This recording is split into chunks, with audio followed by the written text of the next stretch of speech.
story behind the song, Annus Horribilis. Annus Horribilis. Not Anus? anus. Hold still. Oh my God, like a child. Oh my God. Yes, you. Forget it. The story behind the song, Annus Horribilis. So this song started back in 2018 when Darin and I and Alec Darson were in a room doing a jam. Right. And it was originally titled 9 something because 913. There's a groove that you had. I believe I was about 13 years old or so when I came up. Actually, a drum teacher of mine showed me this thing in 9/8. I said, yeah, let's do that. So anyways, I started kind of noodling around with the drum groove, and then I think Alex started to come in with his guitar parts, and then Andy joined in. And that's pretty much the way the first part of this section kind of got started. The reason we wanted to start this series off like this, is because this is how, what happens is we get in a room, we make stuff up musically, we write these song bits, then we have song bits. This is only one of these boards. We have a whole nother, this is like page 1. We have more pages like this, but we're just going to spare you. Well, first of all, he's saying we a lot. This is basically him. This is Andrew Colyer. This is Andrew Colyer right here. So, go ahead. Because I'm like the librarian. I'm Yes. organizing everything. So we have over 100 bits of all these different musical things when we're jamming, we're coming with ideas. We load all these, I put them on the boards, organize everything, and then we load them into a private SoundCloud account so that we can all listen and take notes.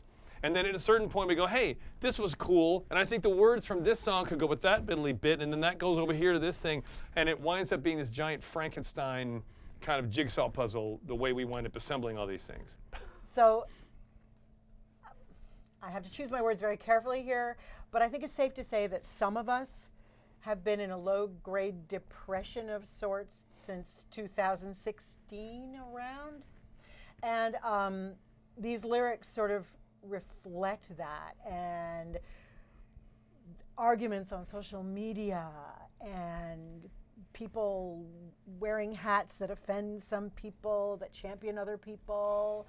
We live in a world now that is angry about a lot of different shit, and that's kind of what I sat down to write just my visceral feelings to everything I was watching and participating in, like really thriving on some of that stuff. Oh, you know, I hate these people, or I hate that guy, or whatever. And it was a constant vibration for a while for me.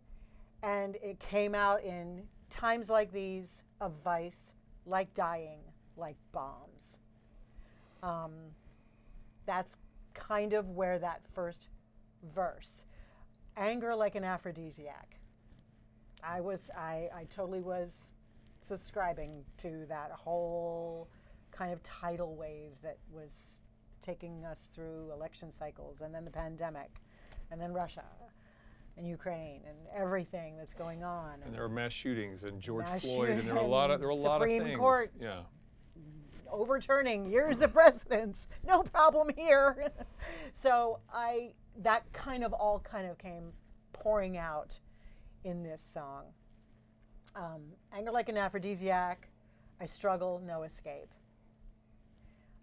Things that, I don't have to say all the lyrics, but they're along that vein.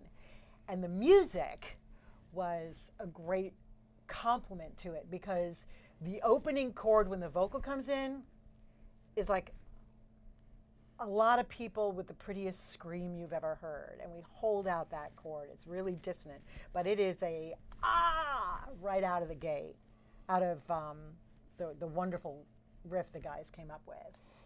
And then when we were thinking of a title, we went back and forth quite a bit on this, did. just because of the opening verbiage that we were just talking about. Annus Horribilis. Annus. Not anus. It's Annus Horribilis. Don't suggest it. yeah. Oh, because they're not going to make that connection on there. No, they Well, won't. hoping beyond hope that they weren't going to call it the wrong title, and it was going to be called Tempus Horribilis. Right. But then we went to Then we went to Tempus Horribilis because it's not just been a year. Just a year. It wasn't just That's right. 1 year It's that's Latin been bad. for, It's been yeah, a lot of horrible years. year. Right. But we kind of, and I remember when Charles and Diana were getting divorced, and there had been a fire in Buckingham Palace, and I think something was happening with Fergie and what's his face and Andrew, and oh, he's quite disgraced now, isn't he? But anyway, the thing about the Queen coming in and doing a voiceover for us is that was the first time I heard that. So term. yes, that's So, right. So right. I think I don't really remember who came up with that, but we did decide to use a pre-recorded excerpt of the Queen. Because I think that's where we got all I that think from. we were Isn't talking that about right, and, Yeah. and It's I just remember cool. Darin and I said we should just get a clip of the Queen just saying it. That's 'Cause- right, yeah. And then Darin was like, yeah, and we could be like the Crystal Method. Yeah. We could intersperse it throughout. Thank you.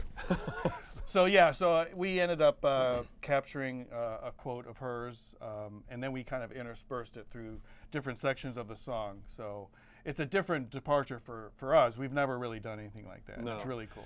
And I want to give Billy Spillane credit because Billy has always, when Billy was working with us, he always wanted to do something like Yes. And I don't remember if it was in Close to the Edge when the music's playing and all of a sudden there's a break and there's this vocal thing that happens. And that was Billy's idea to come To up stop to the music. To stop the music Right. and do some kind of a vocal thing. And that's when we came up with, I was working on the chords and we came up with however that vocal line comes out because we're all singing different parts.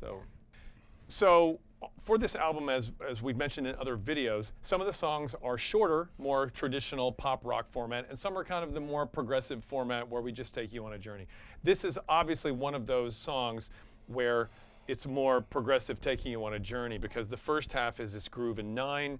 It's got the lamenting lyrics from Natalie, and then for the second half of the song, what was interesting is one of the things that Darin and I feel is kind of the sound of Circuline is when we're playing together. And a lot of times when we're working remotely with other people, we have to play to the click. So it has to be exact, Right. and you're playing to the computer grid. And thank you, Alec Darson, for saying, for some of these things, you guys need to turn the click off and just play. Right. So for the second half of this song, where it's this beautiful instrumental thing that Shelby put down a great bass line, and Dave Bainbridge put on some soaring guitar parts that are fantastic. The underlying thing was Darin is playing a groove and I'm playing keyboards, and this is recorded live off the floor, Right. which we really love doing. And that's a strategy I think we kind of stuck with as much as we could for this record, because we actually initially started this record with everything to a grid, to the click, and it was Alec that kind of recommended when we were working with him. He said, you guys need to not do that as much. So we actually went back and started over with all these songs so Andy and I could play together and get kind of the bass parts, the basic tracks down so it would feel more like us. And that's key to this record now. Yeah.